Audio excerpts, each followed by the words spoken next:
अस्सलाम वालेकुम दोस्तों। आज की वीडियो में हम आपको बताएंगे ज़ियाउल हक की ज़िंदगी के कुछ अहम पहलू। हम आपको सुनाएंगे वो वाक़या जब ज़ियाउल हक ने साड़ी में मलबूस गुलकारा को गिरफ्तार करने का हुक्म दिया। इस गुलकारा से ज़ियाउल हक की क्या दुश्मनी थी? हबीब जालिब और अहमद फराज जैसे शोरा को ज़ियाउल हक ने क्यों गिरफ्तार किया? जनरल ज़िया हफीज़ जलंधरी के फ़ैन क्यों थे? सन 1985 का दौर था। फैज़ अहमद फैज़ को रुखसत हुए एक बरस हो चुका था। लाहौर के एक ऑडिटोरियम में फैज़ साहब की पहली बरसी पर उन्हें खराज तहसीन पेश करने के लिए एक पुरवकार तकरीब का एहतमाम किया गया। हाल में आवाम की एक बड़ी तादाद मौजूद थी। साड़ी इस दौर में एक कालादम लिबास थी। तकरीब में खातून जो स्टेज पर मौजूद थी, इसने काले रंग की साड़ी ज़ेबतन कर रखी थी। खातून ने फैज़ के इनकलाबी नज़म हम देखेंगे को तरन्नुम में पढ़ना शुरू किया। इतने में पुलिस हाल में दाखिल हुई। हाल की रोशनियां बंद कर दी गईं और माइक की तार काट दी गई।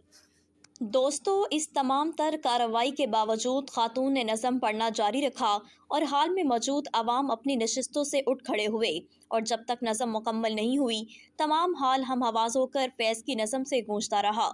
नज़म ख़त्म होते ही इन खातून समेत अवाम में से नुमाया नज़र आने वालों को गिरफ्तार कर लिया गया और इस वाक़े के बाद मुल्क भर में गाने बजाने पर मुकम्मल पाबंदी लगा दी गई।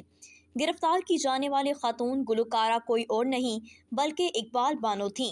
अहमद फराज ने मुशायरों में ज़ियाउल हक के खिलाफ नज़में और गज़लें कहना शुरू की तो उन्हें गिरफ्तार किया गया। यहाँ तक कि ज़ियाउल हक के अदवार में फराज साहब ने 4 बरस के लिए खुद साख्ता जिलावतनी कबूल कर ली। जिलावतनी का अरसा उन्होंने यूरोप, बरतानिया और कनाडा के ममालिक में गुजारा और इसी दौरान अपनी एक मशहूर नज़म मुहासरा के दूसरे हिस्से में जाबिर डिक्टेटर को ये जवाब दिया। दोस्तों, वो जवाब कुछ इस तरह था। सो ये जवाब है मेरा, मेरे अदू के लिए मुझको हर से करम है, ना खौफे खुमयासा। उसे है सतूते शमशीर पर घमंड, बहुत उसे शिकवा कलम का नहीं है। अंदाज़ा मेरा कलम नहीं, किरदार उस मुहाफिज का है जो अपने शहर को महसूर करके नाज करे। मेरा कलम नहीं कासा किसी सबक सर का जो गासिबों को कसीदों से सरफराज करे। दोस्तों, जब भी मरहूम जनरल टीवी या रेडियो पर आवाम से खिताब शुरू करते थे तो रत्ती बराबर भी कोई फ़र्क तलाश नहीं कर पाता था कि सदर मोहतरम कौम से खिताब फरमा रहे हैं या मोहल्ले की मस्जिद का मौलवी जुम्मे के खुतबे से कबल तकरीर कर रहा है। इस्लाम हमारा दीन है, इस्लाम हमारा ईमान है और इसकी तकमील तब तक नहीं हो सकती जब तक आपके अंदर इश्क़ रसूल सल्लल्लाहु अलैहि वसल्लम ना हो। उनकी अपनी की हुई एक ही तकरीर में कई मुतज़ाद बातें हुआ करती थीं। मिसाल के तौर पर मैं अर्ज़ करना चाहता हूँ कि जो इस्लामी मुमलिकत पाकिस्तान है, इसमें तमाम अक़लियतों को इतनी हिफाजत मौजूद है जितनी कि आम मुसलमान शहरी को हो, बल्कि अक़लियतों का दर्जा उनसे भी बेहतर है। लेकिन मुशरिकीन के लिए हमारे यहाँ कोई जगह नहीं। दोस्तों, मर्द मोमिन के ज़माने में भी हफीज़ जलंधरी जैसे शायर मौजूद थे जो फ़ौजी हुक्मरान की तारीफ़ में ज़मीन व आसमान के किलाबे मिलाते और एजाज़ में सरकारी ओहदा पाते। जैसे हफीज़ साहब एक ज़माने में अयूब खान के मुशीर थे तो जालिब को बड़े शौक़ से कहा करते थे कि मैं अयूब का मुशीर हो गया हूँ।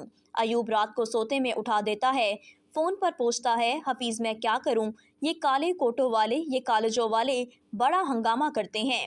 मैं उनसे कहता हूँ कि अयूब इन पर डंडा रख, ये जो काले कोट वाले हैं और ये जो शायर गाता फिरता है, मैं नहीं मानता, मैं नहीं मानता, इस पर भी डंडा रख। इस वाक़े के बाद जालिब ने हफीज़ साहब पर एक नज़म मुशीर लिखी थी।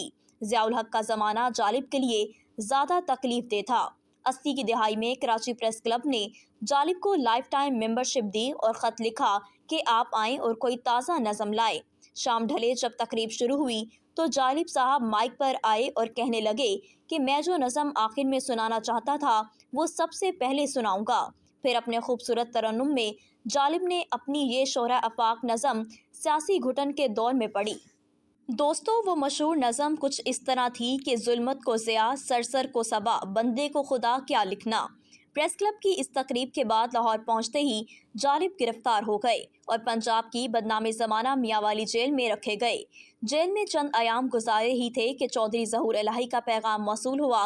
मैंने जनरल ज़िया से तुम्हारी रिहाई की बात की थी, मगर जनरल ने कहा है कि जालिब से कहो कि वो एक मिसरा निकाल दें, जुल्मत को ज़िया वाला। इस पर जालिब ने ज़हूर इलाही को पैगाम भिजवाया, میں جب کوئی شعر کہتا ہوں تو وہ عوام کی امانت بن جاتا ہے۔ اب اگر میں ظلمت کو ضیاء والا مسٹر نکال بھی دوں تو جب بھی کسی مشاعرے میں عوام کی فرمائش پر شعر پیش کروں گا تو میں اسے پڑھے بغیر نہیں رہ سکوں گا۔ دوستوں، میاں والی جیل کے بعد کوٹ لکھپت جیل جالب کی منتظر تھی۔ اس کے بعد غیر مشروط معافیوں کا سلسلہ شروع ہو گیا۔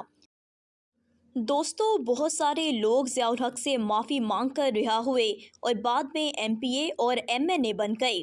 ان میں پیپلز پارٹی کے بھی بہت سے لوگ شامل تھے، مگر جالب نے معافی نہ مانگی اور سچ بولنے کی سزا ایک جیل سے دوسری جیل تک ہجرت کی شکل میں پائی۔ مرد مومن کے دور میں جالب نے شاعری کی جو کتاب ضبط کے نام سے لکھی وہ بھی ضبط کر لی گئی۔ دوستو، اگر آپ کو ہماری آج کی ویڈیو پسند آئی ہے تو ہماری ویڈیو کو لائک کریں، شیئر کریں اور ہمارے چینل کو سبسکرائب کریں اور بیل آئیکن کو بھی پریس کر دیں۔